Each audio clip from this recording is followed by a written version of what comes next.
자, 방금 전에 어마어마한 발표가 있었습니다. 바로 챗 GPT를 만든 오픈 AI에서 가장 최신 모델 GPT-5를 출시했는데요. 결론부터 말씀드리면 저는 상당히 실망스러웠고요. 인공지능 시장 전체에 대해서 걱정을 하게 만드는 그런 발표였다라고 볼 수가 있겠습니다. 왜 그렇게 생각하는지 좀 얘기를 해볼게요. 일단 좋은 점부터 얘기를 해보겠습니다. GPT-5 모델이 나오면서 UI, UX에 혁신이 있었는데 쉽게 말하면 그냥 쓰기 편해졌다 이렇게 정리할 수가 있습니다. 이게 뭔 얘기냐? 챗GPT 써보신 분들은 다 알 거예요. 챗GPT를 쓰려고 하는 순간 갑자기 이 왼쪽 위에 딱 클릭을 하면 엄청나게 많은 메뉴가 나와. 엄청나게 많은 메뉴가 나오는데 어떤 거는 GPT-4 오고 어떤 거는 GPT-4.5고 뭐 5.3라고도 써있고 5.4라고도 써있고 야 4.5가 더 좋냐 5.3가 더 좋냐 얼핏 봤을 때는 이게 4가 있으니까 이게 더 나은 것 같기도 하고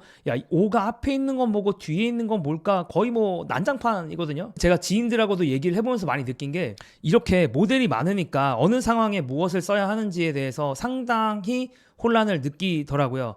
그래도 저는 개발자 출신이라 각자가 뒷단이 좀 어떻게 만들어져 있는지 추정이 가능하면서 제 상황에 맞춰서 모델을 사용하고 있었는데 이제 아닌 분들이 제가 보기에 한 99% 정도 되지 않았을까 싶고 결국에는 이거 자체가 완전 좀 잘못된 유저 인터페이스거든요. 일반적인 유저가 어떤 상황에 어떤 모델을 써야 하는지 어떻게 판단할 수 있는가. 일반적인 유저가 무슨 다 개발자도 아니고 이걸 어떻게 다 판단을 하냐라는 거죠. 그러니까 물어보고 싶은 질문자 입장에서는 그냥 내가 모델을 정하지 않고 그냥 인공지능한테 물어보고 싶은 거거든요. 근데 이거를 어떤 모델한테 물어볼지 네가 정해. 이게 지금 오픈 AI가 하는 어떤 태도잖아요. 근데 그 태도가 잘못된 거죠. 그러니까 유저는 그냥 물어만 보고 싶은 거지. 그러니까 결국에는 물어보는 입장에서 그냥 대충 물어보면 이 중에서 어떤 인공지능 모델을 선택하면 좋은지를 내부적으로 선택을 알아서 해야지.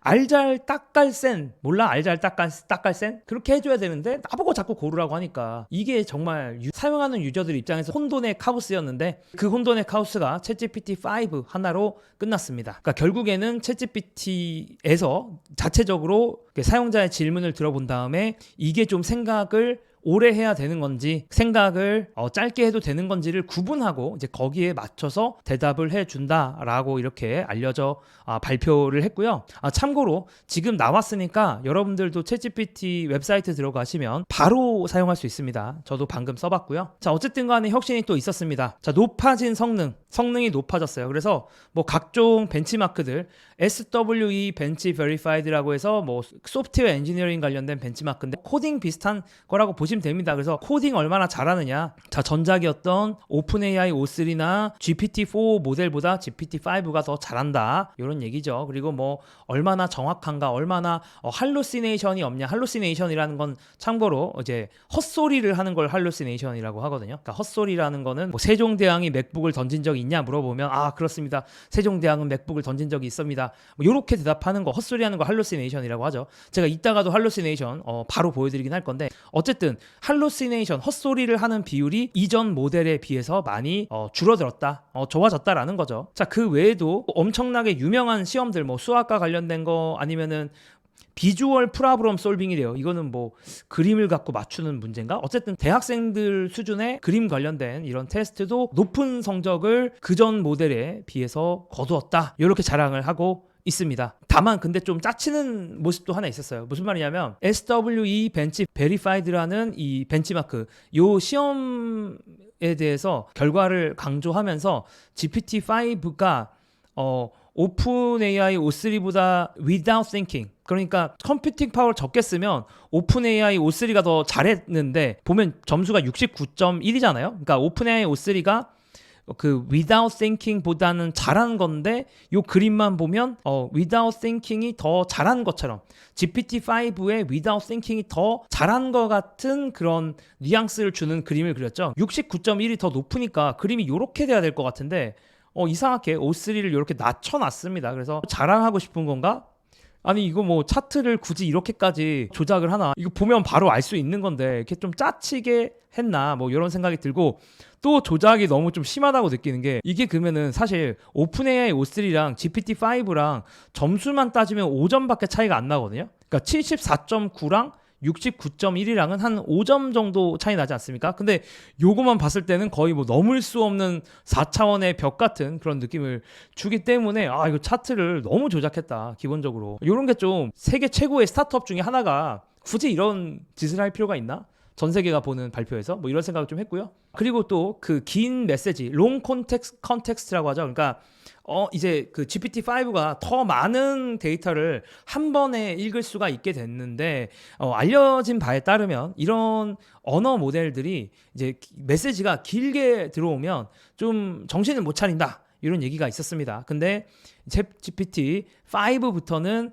이거를 이제 훨씬 더 좋아졌다 이런 얘기가 있습니다. 참고로 그리고 GPT-5만 발표한 게 아니라 GPT-5 미니, GPT-5 나노 이렇게 발표를 한 건데 아주 쉽게 말하면 그냥 뭐 탕수육으로 치면 소중 대다 뭐 이렇게 생각하시면 돼요. 그러니까 대자가 제일 좋고 대신에 제일 비싸겠죠.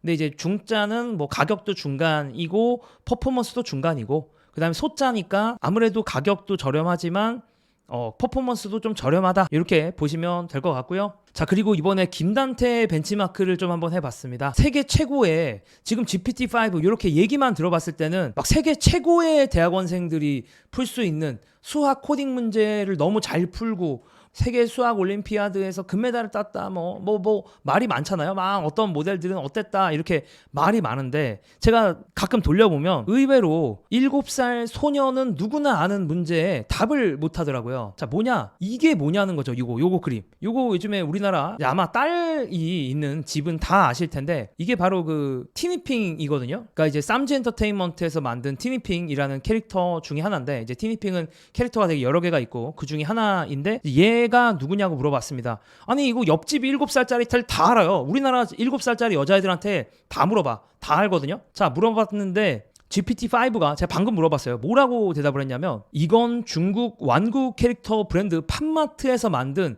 인기 IP 중 하나인 크라운 베이비의 시리즈 캐릭터예요. 너무 틀린 게 많아가지고 지금 당황스러운데 팜마트라는 회사는 존재하는 회사지만 인기 IP 중에 하나는 크라운 베이비가 아니라 크라이 베이비입니다. 크라이 베이비. 일단 이름도 틀렸어. 크라이 베이비라는 캐릭터가 존재하긴 하는데 크라이 베이비라는 캐릭터는 요렇게 생겼고요. 일단은 크라이 베이비도 아닌데 이름도 일단 틀린 데다가 뭐 다 틀렸어.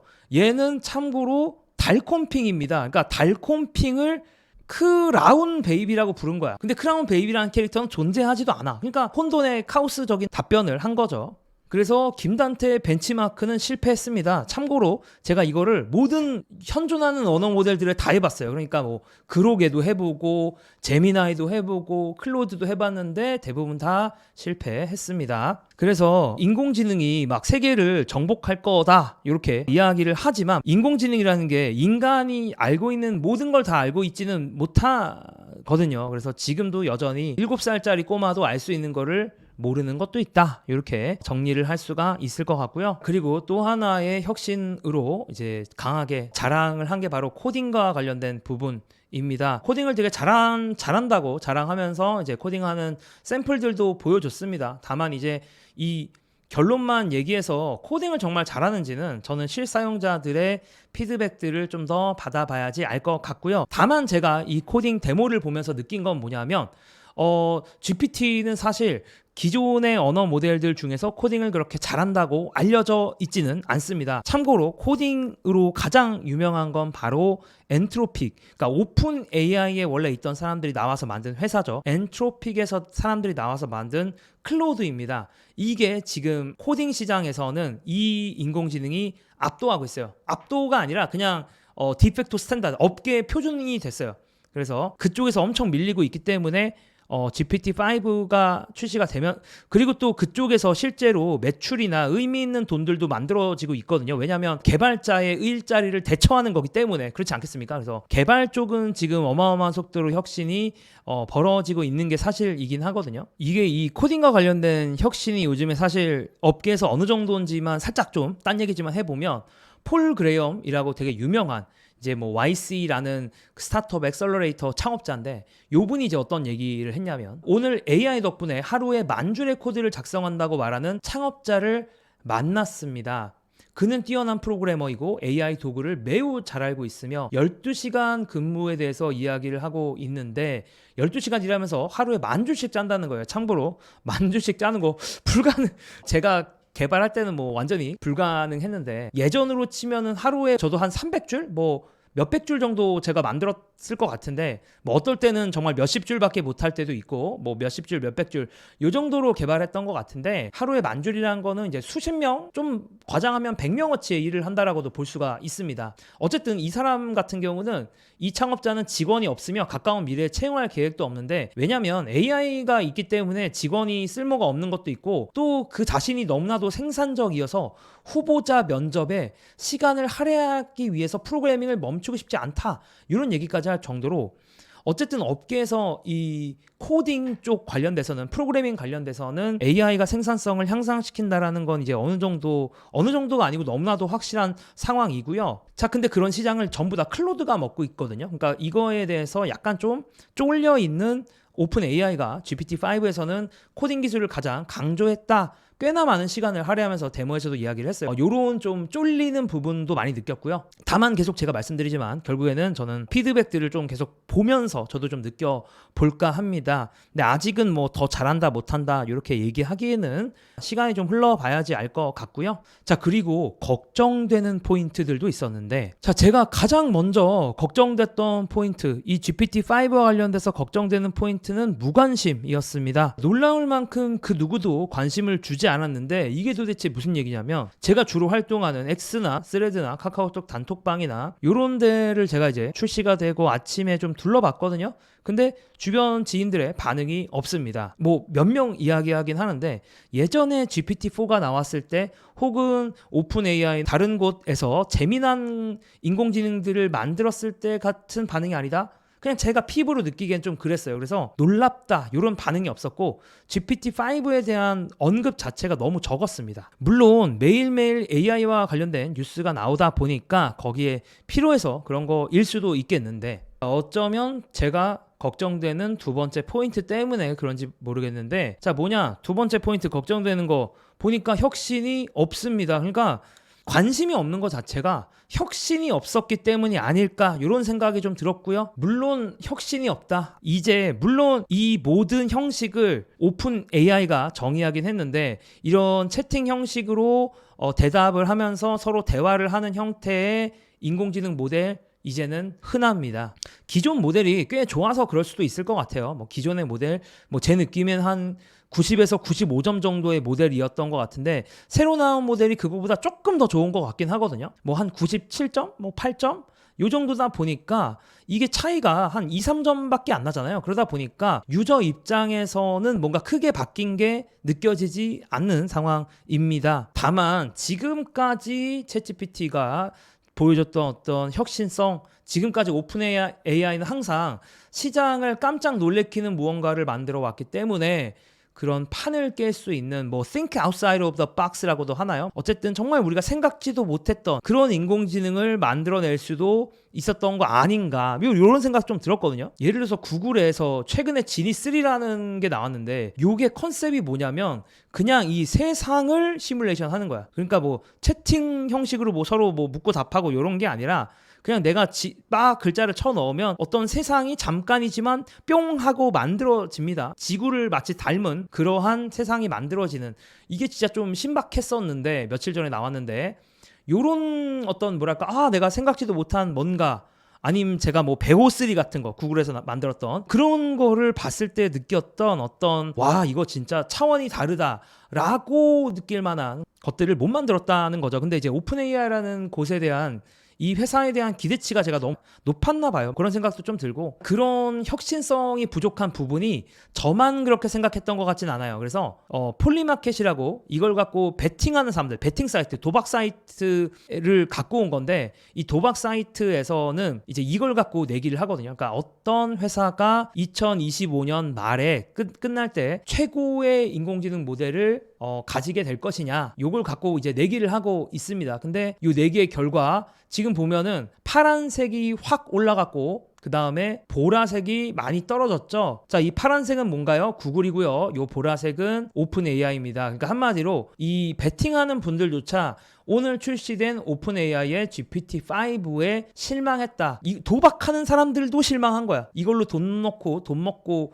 베팅하는 사람들도 실망한 겁니다. 그래서 이런 것들 우리가 의미 있게 볼 필요가 있을 것 같고요. 그래서 이런 생각도 좀 들더라고요. 그러니까 항상 뭐 프론티어라고 하죠. 가장 최전선에서 인공지능 연구랑 새로운 서비스들을 개발했던 이런 오픈 AI마저도 뭔가 혁신적이지 않은 모습을 보여주는 걸 보면서 인공지능 연구가 한계에 부딪힌 걸까라는 그런 아주 얕은 생각 좀 들었습니다. 그러니까 이게 GPT-4만 해도 처음에 나왔을 때 저도 유튜브로 만들었던 기억이 나는데 이게 첫 번째 충격 잊을 수가 없거든요. 그리고 제가 GPT-4 나왔을 때도 3는 야 얘가 말을 좀 하는 것 같긴 한데 헛소리도 많이 하네 이 느낌이었고 GPT-4가 나오면서는 와 이거 진짜 쓸만하다. 내 삶에 정말 많이 써야겠다 이런 생각했고 그 다음에 또 추론 모델 이제 5 시리즈가 나오면서 5.1부터 해서 이제 5.3 5.1 다음에 이제 5.3 제가 5.3를 사실 최근에 가장 제일 많이 쓰고 있었는데 이 5.3 같은 거 쓰면서 아 추론 모델이 진짜 좋구나. 야 뒷단에서 여기서 다양하게